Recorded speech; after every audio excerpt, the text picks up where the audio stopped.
Sur votre trajet quotidien, il n'est pas rare que vous croisiez la route d'un ou de plusieurs transports en commun quand vous n'êtes pas vous-même passager d'un bus ou d'un tram. Mais dans un cas comme dans l'autre, il y a quelques précautions à prendre et aussi quelques règles à respecter. Commençons par les bus. Pour permettre à ceux-ci de se réinsérer plus facilement dans le trafic de nos villes, le code de la route leur donne la priorité pour quitter leur arrêt en agglomération.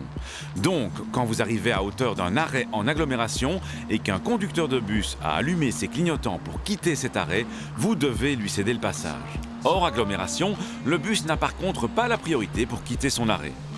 Quoi qu'il en soit, quand un transport en commun est immobilisé à un arrêt, méfiez-vous des piétons qui peuvent graviter autour de celui-ci et lever le pied.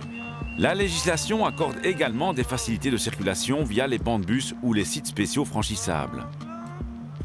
Le site spécial franchissable, aussi appelé site propre, est annoncé par un panneau spécifique. Côté marquage, on l'identifie par la présence de marques en damier et il est séparé du reste de la voirie par une ligne blanche continue. Un usager normal ne peut circuler sur un tel site que pour le traverser à un carrefour, pour contourner un obstacle sur la chaussée ou pour rentrer dans une propriété riveraine. Il ne faut pas confondre le site spécial franchissable avec la bande de circulation réservée pour les transports en commun et les transports scolaires, aussi appelée bande bus. Celle-ci est annoncée par un autre panneau spécifique et est délimitée par de larges traits discontinus avec la mention bus. L'usager normal peut et même doit emprunter une bande bus pour changer de direction au prochain carrefour, mais il ne peut pas l'emprunter pour d'autres raisons. Puisque les possibilités d'utilisation sont différentes, il est important pour les usagers de bien faire la différence entre ces deux types de signalisation. Mais dans un cas comme dans l'autre, l'usager amené à circuler sur un site propre ou une bande bus doit se conformer aux éventuels feux de circulation spéciaux pour bus et trams. Reste alors le cas particulier de la priorité des trams.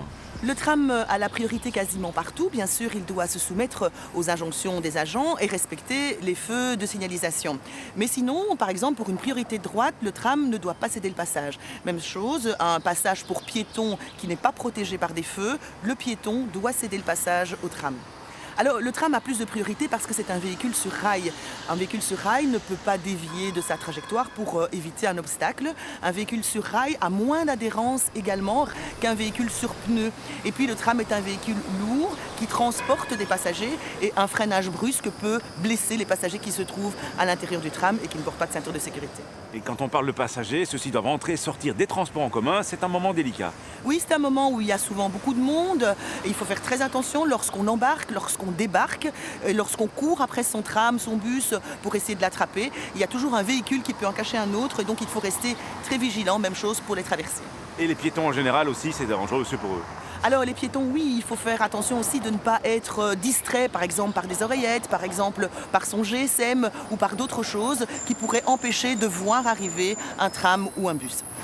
Bus et trams sont deux très gros véhicules et les passagers qui transportent ne sont que rarement attachés. Voilà pourquoi vous devez faire en sorte de ne pas vous mettre sur leur route quand ils sont prioritaires. C'est à la fois dangereux pour vous, mais aussi pour les passagers qu'ils transportent. À la question de la semaine dernière, il fallait répondre que la signalisation pour accéder à un rond-point peut consister en un stop ou un céder le passage. A gagné cette semaine une caméra sport Lenko.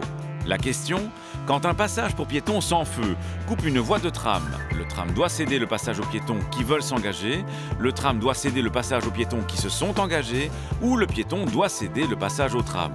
Soit vous téléphonez au 0905 56 493, soit vous envoyez un SMS au 60 20 tapant contact 1, 2 ou 3 et vos coordonnées complètes.